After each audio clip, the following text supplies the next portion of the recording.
corner of Potter and Catalpa at the northeast corner. Basically, when that detention basin is hydraulically connected to the inlets in the intersection, so when the water level rises in that detention basin, it rises in the intersection and floods it out. And really, the only way of remedying the situation is to lower that detention basin and provide more storage. We've also looked at, and you'll see it in the report, regrading of the railroad ditch. That's been brought to Metra's attention, and I understand they're working on it, but I think given how flat that ditch is, I'm not real optimistic that you'd gain a whole lot out of that. So the recommendation of the report really stands that to correct that flooding problem would involve lowering the detention basin and putting in a pumping station. Estimated cost approximately $200,000 to do that, and I would mention that that detention basin, that property is not owned by the City of Wooddale. It's maintained by Wooddale, but it's owned by the Tall Oaks Condominium Association. That's my introduction of the project. And Jim, do you want to add any more to that? Basically, like Dave said, that's all the water through this area is flowing into that pond, and this is a very simple case of water seeks its level. When the pond fills up, this intersection floods. We check the pipes flowing. The pipes have plenty of capacity to carry the water away if there was somewhere for the water to go. But since the pond is filling up, it's flooding the intersection. So the only way to take care of this is to lower the pond level. We can't just dump the water because with all of the drainage concerns, we have to hold the water so we don't flood people downstream. And that's where the detention pond comes in. So the only way to really do this is keep the capacity of the pond and lower it. When we lower it, the only way we can get the water out, unfortunately, is to pump it out, because then we're going below the ditch along the right-of-way of the railroad. My question, John, my question is going to be to you.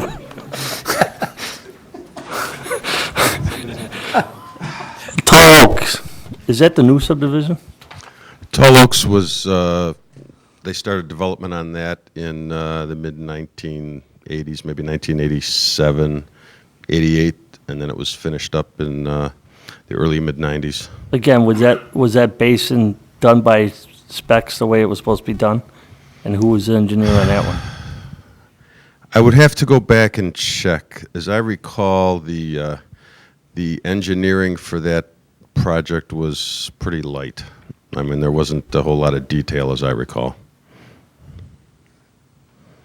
Okay, but again, you know if that was done towards the spec that was designed for that area or no? Or you gotta go back and look? I would have to check that. As I say, I don't think that the engineering that was presented and that the subdivision was built from is definitely not as detailed as, you know, what was required shortly after that subdivision was When started. they did the study, I'll go back to them. When you did the study, did you have those records available when you did the study? Look at it or no? We didn't have the plans. We did have all the sewer information that we found both from their survey crew and from our sewer atlases when our GIS system was put together. I would mention it. It looks like, by all accounts, it looks like the pond is operating as designed. That it was designed to fill up that intersection, and maybe at the time they just thought, oh well, it's better to have it in the street than in someone's house. It doesn't look like. It looks like it was designed to operate the way it is operating. Is that a fair assessment? Yes, that's pretty much the way it is. The water can't go a whole lot higher than it does. It comes up into the driveways. It never really gets up to the houses. There is an extreme overflow from that pond into the railroad ditch. That while we were looking at this, we didn't see the water get quite that high, but the water shouldn't back up into the houses there. It'll keep the intersection filled until it does lower on its own. But it, like they said, it seems to be operating like someone would plan it. So I had no indication, no reason to believe that it was constructed incorrectly or anything. But my other question to you then, Dave, on the railroad ditch, if I'm mistaken, the pond drains out of the train, I mean, the water drains out of the pond and then goes down the railroad ditches, right? Right, there's And the a, railroad ditches belong to Metro, belong to Metro. and there's no easement in there. It's- are those it's Metro ditches- right of way. Okay, are those operation the correct way or not? I'd say they operate as best they can, given the flat terrain that's out there. I know the railroad has looked into doing some regrading of the ditches. It looks to me just that it's so flat, I don't think they're gonna gain a whole lot by doing that. I mean, I'm just eyeballing it. I haven't looked at it in detail, but Do- it doesn't look like they could gain a whole lot by doing that. I think they're just, how the ditches are built up and the way the terrain is and everything else, kind of stuck with a lot of the flow capacity of those ditches the way it is. Okay, my question to Wally then, one other question, is if we would do this project, we would have to buy out the Tall Oaks detention basin, am I correct, since there's association there, or not? I'm not sure without talking to them. Given the fact that we already maintain that ditch, even though they own it, they may be amenable to allowing us on there for, as part of a construction easement, to do what we need to do. And we may not have to buy it. We've not discussed that with them yet. Okay. Alderman Joe Coles. All right, that retention pond was originally built for Tall Oaks only. But then came along the area next to them, then came a pipe that came from Montrose over to there. When they rebuilt Montrose, they brought a pipe, the storm sewer pipe along Central to that retention pond. We put in a 30-inch pipe in Cadalper Street in order to catch, hold the water. There's been a lot of work over there. And I think probably there's too much water being flowed into it in order to get it out. Digging it, it was a dry unit automatically. And now if you dig it out more, then you'd have to put a fence around it because it'd be deep, it'd have to be watched, you'd have to have an aerator in it to get the water out or pump it out. So I think you'd have a little trouble. I don't know what you can do because the area is lower than, the part that floods is lower than the part that's, the water that's in the retention pond. The only way you could do that is you'd have to dig it deeper. That's the only thing I could say. Yeah, it's a tough one. I mean, this one really, again, not a lot of alternates on this one because it is pretty straightforward. I would make a comment on your other statement of a lot. It's true that a lot of water has been added to that detention pond, but I think we as engineers think that, in general, you can't put too much water into detention pond. If they're operating correctly, it'll still provide the storage and it'll safely be able to convey it. And this one is not maybe operating correctly, but adding more water, if you adjust the outlets accordingly, it still should all function okay. I got one question. Potter and Ash used to flood, because I've lived in this area 38 years in Ward 1. Potter and Ash used to flood. We built a retention pond down on Potter. It never has any water in it. Why doesn't it have any water? That's what I want to know. Do you mean the one that's retention pond is dead. filled with weeds? What? The one that's filled with the weeds? Is Well, that with the one? weeds. I know, unless you're growing weeds. I don't know why that one doesn't fill up. It used to get water in it, but it don't get water in it anymore. And now they built two more further down. There's two more further down, and the only one that I ever see is the one that's down by the houses down there. The other one doesn't have much water in it either. So there's two retention ponds that are absolutely being useless. Why can't we get water in them? Well, the two From Tall Oaks? The two furthest east are the Arbor Woods and Morgan's Gate detention ponds. Yes. Which have not been operational for too long. I have seen water in those. I haven't seen them completely filled, but I know in the case of Arbor Woods, that development isn't even That isn't even completed started yet. But actually, the water that drains out of this Potter Catalpa detention basin runs along the railroad ditch for some distance, but then it goes under the tracks to the north under a culvert. So it's really not connected with those other basins. Why did we spend the money to buy that lot with a retention pond in it? That's what I want to know. We got to get some water in Yeah, there I from someplace. honestly don't know the history behind that basin. I've seen water in it when it backs up from the railroad ditch into there. I've never seen water in it at all. All right. But I realize you got to dig out Tall Oaks. So, Alderman Winger. How often has this intersection flooded to the extent that I'm looking at on page 3 of our packet here, where the street is flooded like that?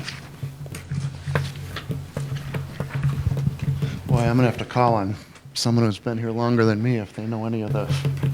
Or roughly, John, you want to field know? another one? I would have to say it floods very occasionally when we have pretty big rain events, other than this picture here, and again, not particularly being in that neighborhood when we have big rain events. I do remember a few years ago when we did have one, a very odd rain during February, actually. Right, I remember, yeah. And at that time, I know that intersection was flooded. But just to expand a little bit on Dave's comment about the railroad ditch, we have been after Metra, as I recall, probably close to 10 years to get them to come out, clean that ditch out, regrade it, and to improve the drainage in that area, and they just are not responsive at all to doing that. Maybe they'll like the new train station enough where we can climb the ladder a little bit and get somebody to help us, but that is a really big problem in that area. That ditch is overgrown with trees and scrub trees and weeds, and then, as Dave said, it goes to the north side of the tracks. That section of the ditch also is just, it's just full of assorted debris and trees and weeds, so drainage out of that area is severely restricted, in my opinion, because of the condition of their right-of-way. Just so you know, you had every opportunity Tuesday to question that. Yeah. It just as a Mr. Winger, follow-up. you have a follow-up? I do. So I'm hearing that ditch needs to be cleaned out, number one, and then maybe we'll see some type of benefit here. And then also, if this has happened maybe 2-3 times in the past 10 years, if that, and I've heard that in the course of our discussion that the street is doing essentially what it's supposed to do, is holding the water in, and it's not likely that it's going to go in the homes. I'm not sure why we are thinking about spending $60,000 to $180,000 on it when it might have only happened 2 or 3 times. I can tell you Addison Road flooded on this event too, and you couldn't get through. And I don't see us digging up that area and doing more work on it. Many roads have flooded in the city of Wooddale. So I'm not sure what makes this so different than that. And I'm not lobbying to dig up Addison Road, and so I'm not clear on really the future of this project. Thank you. Okay. Alderman Cadell? Yeah, to pick up on what Alderman Winger is saying, and also to reflect on what the manager said. I'm not saying that we're committing to 4 projects. I'm not saying that we're committing to 3 of the 4, but our manager is fairly confident that if we find 3 that are critical, that we can probably swing them in the next 4 years. So we have to begin to assess which are the most critical ones. So I ask a couple of questions here. Is there any sanitary overflow associated with this that we've identified? And is there any stormwater in homes that we've identified associated with this area?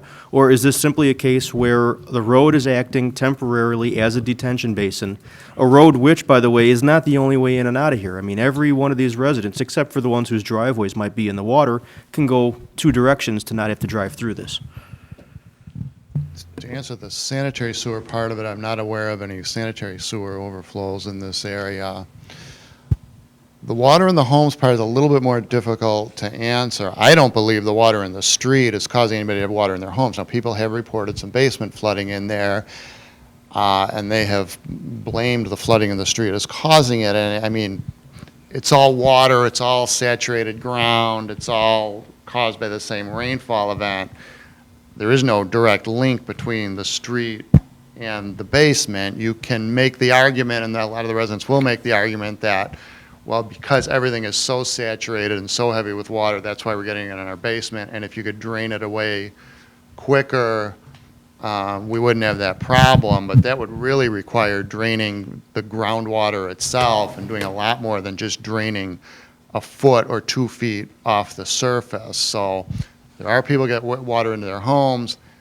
I don't think there's a direct cause and effect relationship with the flooding that goes on in the street. Alderman Cadell, do you have a follow-up? Yeah, I mean, I think, Dave, you're onto something here. I mean, my argument would be that if the sitting water isn't finding its way into an opening of the structure, be it a door, a garage, a window, it's merely an inconvenience. Once the ground is saturated, it's saturated. Whether there's a foot or two of water sitting on top of it, the ground is still saturated. If you have a compromised foundation or an under or incapable water ejection system, you're going to have problems no matter what. So I think you answered my question. It doesn't seem like this water is reaching any of the structures. It's just a matter of saturation. Thank you. Okay. Mayor Johnson, I noticed you had your hand up. Can the outfall from the pond be set lower than the street level? No, right now it's flowing, the outflow for the pond is, the bottom of the pond is even with that ditch along the Metro Railroad. So if we lower it, we're actually going below ground, so there's nowhere to go. We can't lower it any. And the second one, this is more to Mr. Kramer. If we were to go ahead with this project, is this something that can be done in-house? Digging the retention pond deeper. I suppose that with some rental equipment, we could dig that retention pond ourselves. Pump installation, I'd have to look at the specs of the pump to see if staff has capabilities to do that. But I know we've done lift stations before ourselves. This is basically the same thing. Again, I'd have to look at the print, but as far as digging it, equipment-wise, we don't have a track machine, so we'd probably need to rent that. But as far as truck-wise, we'd probably be fully capable of doing that, and staff, I know, is more than capable. When we get to the hard choices of picking and choosing, which I think one's not going to be the highest priority, but if we could have an in-house estimate and use that for our evaluation, I think that might be helpful. Okay, so you're asking staff to give a in-house price? Yes. Okay. Any other questions on it? Alderman Roy Wesley. I take it that we need permission from the homeowners association on this too, so if the staff could look at that too. Well, to do any digging out there, they own the There's no, pond, so they would have to there's no give- sense of going any further unless the association agrees to, Right, but it won't hurt staff to give us a price, then approach Tall Oaks. why waste staff time if the association says no right away? We take care of the pond already. We could just say, here's your pond back. Yeah, but shouldn't you ask for permission before spending staff time? Well, Well, someone answer. no, I think the staff should have a right to do, sit and look at. We maintain the pond, so we got access to the pond regardless. Do our homework first, then approach Tall Oaks, if that's the case. Alderman Luton? Mr. Daycroft, would you please write them a letter and tell them of your intent and ask them if they have any objections? And bring us back the response. Thank you. Okay, I can do that. Okay. So, again, my recommendation is 2 weeks, come back with, send a letter that the two aldermen wants, and have staff look at a price and what it would cost for us to do it in-house. Don't mean that the project's going to happen. Let's see what it's going to cost. But I kind of agree with Christine Winger and Alderman Cadell on that project. So, okay, so that is my motion on the floor. To table to the next committee meeting, but to go have staff do the necessary pricing on what it would cost to do in-house and to send a letter to Tall Oaks telling them what we are doing. So that is my motion on the floor. Do I have a second? Second. Question on the motion? One question. Alderman Winger. Notifying Tall Oaks, so if we actually go with the $60,000 option, is there anything that we would be doing in Tall Oaks? I don't think so, right? I believe we are just according to the way I understand that my motion was that this does send them a letter saying that we are going to look at, actually, we're going to ask, the letter should states that we are going to look at possibly digging the detention pond, well, don't even say that, look at proposing flooding issues in that area. Okay, because I don't want to give them that interpretation, like we're gonna dig up the pond and they're gonna get all this. Right, well, I didn't want to send a letter at all, because since we maintain the detention pond already, it should be our option, since we maintain it, to do what we feel fit to get the proposal. I think the problem is if we go ahead and send them a letter, they're going to open up a can of worms, and they're going to come here and say, you're going to buy our detention ponds. So I retract that, sending that letter to, because the only reason is I reject that, because sitting here thinking about that, we are opening up a can of worms that they're going to come in and say, fine, buy our detention ponds. I don't want to give them that option. I will reject that out of the motion. Before you reject it, I'd like you to know that you're on camera, and most of those people watch television. So can we just leave it alone? Thank you, sir. No, I am not taking it off. Who approved my second? Seconder. Does my secondary agree? Agree with not sending a letter at this point. I agree, and to the extent that we don't know the direction we're going, I think it's premature until we have a better, clear direction of what we would want to do. I don't like going to somebody asking for permission to do what we're not sure we want to do yet, so I think it's too unclear, so I agree with you. Mayor Johnson, on question on motion. I do have a question for staff. By what authority are we maintaining the pond? There's a maintenance agreement, and I do have a copy of that I think they paid us some sum of money some years ago, and we agreed to do the maintenance. So there may be existing authority in the existing agreement. So, Mr. Mayor, I'm going to put you on the spot here. So which direction do we go then? Well, I would agree with you, it's premature to send a letter. I think first we pull the maintenance agreement and see what it already says, what our authority is at present. But I think the intent of the motion was to ask staff to take a look and see if they could fine-tune the pricing and make it Costs. more cost-effective for the taxpayers and still provide benefit to the community. Okay, so I did not know there was a maintenance agreement, so the The maintenance agreement, I will tell you, it does not explicitly say in there we have the rights to go in and do that, but we can give it to our attorney to read through the fine print. okay. Alderman Roy Wesley. So, are you gonna revise your motion, or Already been revised. I already revised it. with no letter? No letter. Okay. I like to send this to the attorney and ask his opinion if they're be informed with the agreement that we have here now. So, Fine, I'll add that in the motion. Secondary agree? Sure, yes.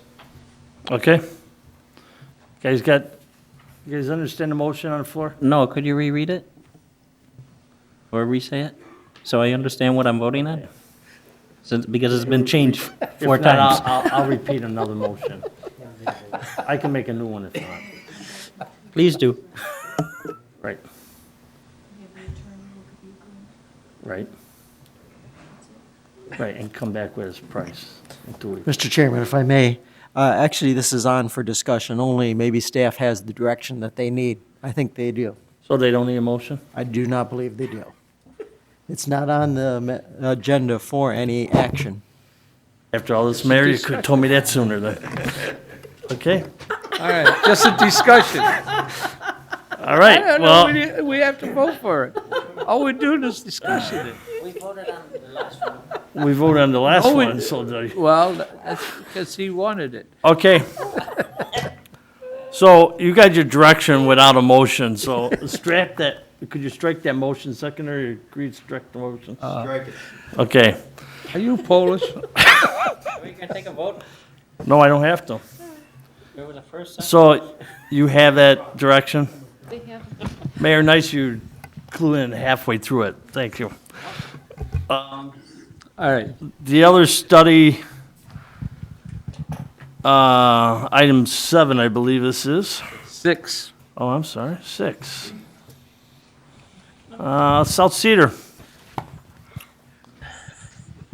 Who is the engineer firm on this one? This is, sitting to my right is Marty Michalesko, who's with Engineering Resource Associates. They were hired to do the South Cedar drainage study. South Cedar drainage study, unfortunately, is a bit more complicated than these last two we've been talking about. A lot more alternatives, and it just to be upfront, all of them have some negatives to them. So Marty prepared a little PowerPoint presentation, and then we'll open it up to some discussion. Thank you. Okay, this might be a little difficult to see. There's some of the stuff is quite small when it's on screen, so I apologize. But basically, in black there is the outline of the South Cedar Road watershed. It's a 28-acre tributary area. It basically flows from the west to the east, and all the water kind of conjugates at the couple low spots on the south end of South Cedar. Hang on. Excuse me. Could you go up there and show us what No you're problem. talking? Okay. We have north is to the right here, so we got Wooddale Road right here. We have the Forest Preserve, Montclair Lane over here, and then there's also Forest Preserve to the south. The 28 acres is this black line right here. It's been broken up into 6 drainage basins, basically more for analysis purposes. But the water conjugates at a low spot approximately right here, near 310, 304, and 301 Cedar Avenue, where the storm water goes through a storm sewer and outlets to the Forest Preserve at this location here.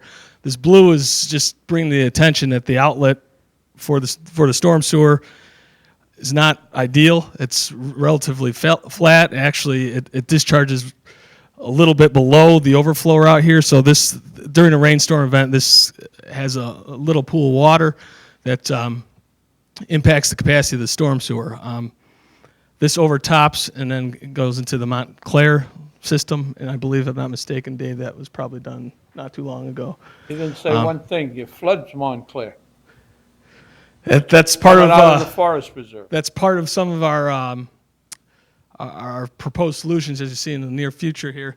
That why there's no ideal solution for this area, but this whole area is extremely flat. And talking to Ross Hill with the Forest Preserve District, it's a Class 4 ecological area, the highest class in the county. So any improvements off-site that physically impacted that area would be not make the Forest Preserve happy and would not approve of that. So that kind of ties your hands to what you can do within the neighborhood itself. I did talk to Ross. Just knowing Montclair was a sensitive receptor, we don't really want to increase any flows downstream, but just in case, we did mention to Ross that some of our improvements that we're proposing, or at least alternatives, I don't know if we're going to recommend them, but had a minor increase on the Forest Preserve property, and they were okay with that as long as we didn't physically impact the woods in the Forest Preserve. With that said, Dave, if you don't mind. All right, this is the existing condition flooding. really, we have it kind of color-coded. We analyzed 6 storms from the 2-year event, which is just statistical breakdown, to what we call the 100-year event, and which is in red.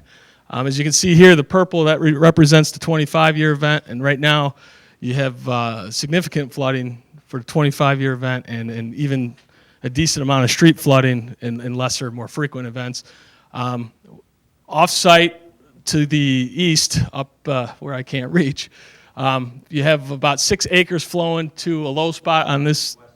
Oh, I'm sorry, west. Thank you. We have about 6 acres flowing to a low spot near the rear of this property, and it flows between 310 and 304 quite a bit.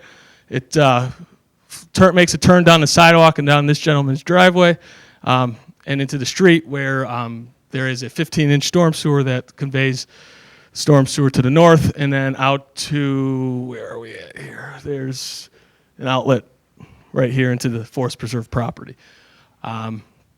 It's basically a problem of capacity of the storm sewer system, and just getting too much flow to it too fast, and overwhelming the system.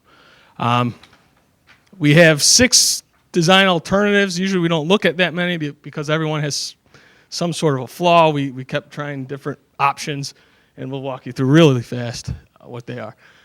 This was option 1. It would be to construct upstream detention basin at the location where the water collects and goes between the homes, and then slows the water down from the west.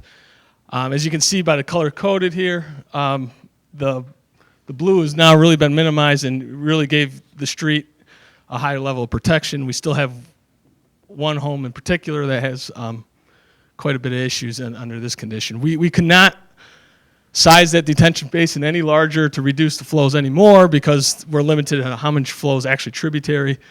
So we minimize the flow out of this area as much as we possibly could, and the rest of the flooding is just from different runoff tributaries. So the good thing about this option, it does not increase flow rates at all downstream, but bad, you don't solve the problem 100%. Alternate 2 was more of a sewer improvement where we would increase the size of the existing storm sewer. As you can see, we really helped the flooding situation, even pulled this home out of the flooding situation. The issue here is that this created the most increase of flow rate out into the forest preserve and ultimately to Montclair. I think we're talking about almost a 50% increase in flows downstream. Alternate 3 was a combination of a storm sewer improvement and an overland flow path, because currently the water ponds on the road until it gets to an elevation where it pours into this guy's, and if you've been out there, this guy has a driveway that goes down under the existing grade. So once it overtops the sidewalk, it flows into this guy's driveway and ultimately into his finished lower level. But this improvement would cut down the overflow path to allow water to flow into the forest preserve and a smaller additional storm sewer. This, again, significantly reduced flooding, as you can see here, but you had a smaller increase in discharge downstream as well. Basically, every alternative is a combination of trying to detain and hold more water or trying to convey the water out, which unfortunately we don't have enough room to detain all of it, and we have a sensitive receptor that we can't just pour it all out downstream. We'll go quickly through the next ones. They're all a combination of storm sewer and detention. This would be a downstream detention facility, which would rely on purchasing property and constructing about a 1 acre foot detention basin. To complicate things even further, there is a petroleum pipeline easement, and by all the records we pulled, there are several 6-inch and 12-inch petroleum pipelines. That this incident here, they're unsure of the depth of these, but when we're digging 4 or 5 feet, we have to assume that we're going to have to do some realignment of those pipelines, which can be quite expensive, and you might get some pushback from the company who owns them now. But again, this is just a combination of a detention with an outlet pipe to the ditch. This had a less than 10% increase in downstream flows, something that we felt could be manageable. Solved a lot of the flooding problems, but not all of them. If there was some construction to this guy's overflow, you probably could pull him out of the floodplain as well, and you would just have the roadway flooding. This, unfortunately, was the most expensive because of the pipeline rerouting. Another alternative we looked at was similar to the one we talked about before. Instead of increasing the pipe here, we just laid a parallel pipe. Again, the downfall of this alternative was you got about 50% increase in downstream discharge. And the last alternative we looked at was reconstruction of the southern portion of Cedar from approximately right here south. It's a very, very flat street as it is. We, by designing the road at the most minimal grade, we can lower some of these overflow points where you kind of have a road that has a lot of high points and low points. This spreads out the more frequent flooding problems and pretty much eliminates any of the structural flooding, and it actually directs stormwater to the south into the forest preserve, which has a little like wetland pond here that could help mitigate for some of the increases in flows. You still have quite a bit of roadway flooding quite frequently. Doesn't really address any of the side yard flooding, but you have removed some of the structural flooding, actually all the structural flooding that occurs at 301.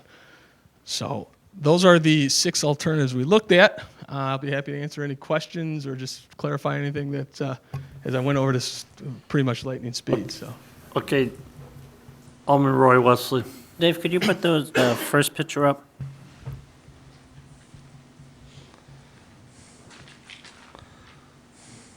Oh, no, thanks.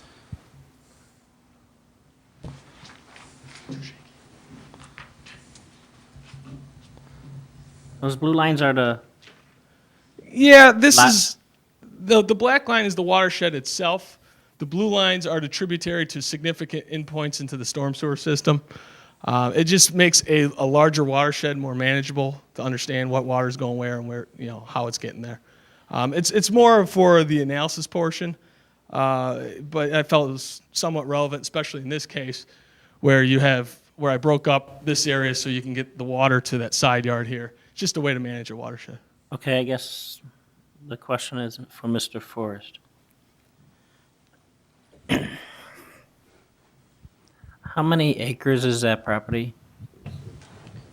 26 acres. I don't understand your question. Total? Yeah, the total watershed is 28 acres. 28 Okay. acres. How much, if there was a detention pond on that side, how big of a detention pond you think we would have to help that with that problem? That's a David question, I guess. Actually, I'll turn that over to Marty, or you can probably use this microphone. I guess is the question, how big a detention facility would have to be to detain enough water that you would not need an increase in stormwater, and just detain it all, slow it down? Correct. It's a tough question because some of the water's coming from different directions, so you would have to actually have several little areas where you can detain water. But if you added it all up, if I had to take a guess at it, probably talking about 3 to 4 acres. And we wouldn't know what the value of that property would be for 3-4 acres. That question is to anyone. Which property are we talking about specifically? The, One that's on this 6 acres, is that 6? Oh, okay. We actually, even if we put all of our detention at that location, all 4 acre feet, if you can go back to alternate 1, Dave, please. We already maximized that detention for, I think it's close to, I can't read my number because it's too small. I got it right in front of me. We maximized that detention pond at 0.7 acre feet, and the reason we can't make it any larger is we physically do not have enough area tributary to it. Where we made our restrictor as small as possible and got as much storage as possible. You still have that flooding because the stormwater is coming from here and not getting to there. So we can't physically get the water there to hold it unless we do some really substantial underground improvements and really basically do very, very expensive work that probably wouldn't be justified. Okay. Thank you. Alderman Sam Lieutenant.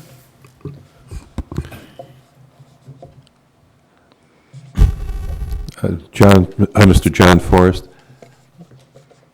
one of the problems I see over here is that several of the homes were allowed to build sloping down driveways to below-grade base garages.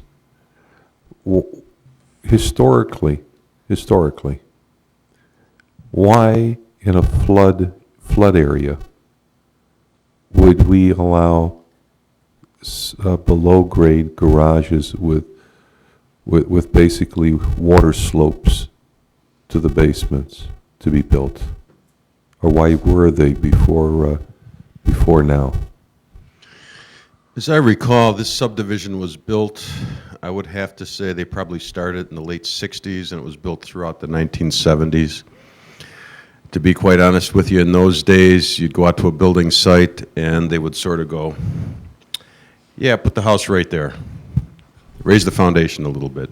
We didn't have the types of flooding problems that we're experiencing today because it was 40-plus years ago. There was a lot less development throughout the whole western and northwestern suburbs. I think in the last 30 years, we've seen an increase in flood issues, not only in our community, but throughout the area, which is basically just a consequence of the development that has gone on at that point in time. That particular style of house was very popular in the 1960s and 1970s, the raised ranch style with the garage underneath. Typically, there would have been a trench drain put across the front of that garage door, and that would have picked up any water coming down the driveway, would have carried it to the sump pump system. But again, there have been so many changes throughout this neighborhood. Streets have been raised, curbs have been put in, ditches have been eliminated that at one point in time may have effectively carried away the stormwater. So I think what we're seeing is just sort of a snowballing effect that's occurred over the last couple of decades, and we're ending up where we are now. We've got to sort of solve problems that might have been created several years ago. Again, just testing your knowledge of the codes. Are our building codes now restrictive enough to work with the flooding problem? Are they restrictive enough not to have basements where there isn't enough, enough drainage around them? Are we encouraging to have houses built at street level and higher, or even elevated, so that nobody's house has a basement or a first level that's in the path of water? Because when push comes to shove, in nature, water wins. That's a test on your I would opinions. agree with that. Yes, the building codes that are in effect now are much more detailed and much more restrictive than the codes that were in effect at that time. DuPage County and subsequently the Wooddale Stormwater Management Ordinance is now in effect, and we refer to that a lot of times when people are designing sites. They have to be in compliance with that. Even though it's titled the Stormwater Management Ordinance, it covers pretty much all new homes and new development, not just in flood-prone areas. Again, this subdivision was probably planned and built prior to the adoption of our original zoning ordinance, which we'll be talking about later this evening. That came into effect in 1976. I'm sure most of these houses were probably built before then. So, yeah, there are safeguards in place today where this type of thing would not occur. Okay. Alderman Cadell. A couple things. I keep seeing this or hearing this recurring issue with the street that didn't originally have curbs, gutters, and sidewalks that now has them and now has water problems and didn't originally.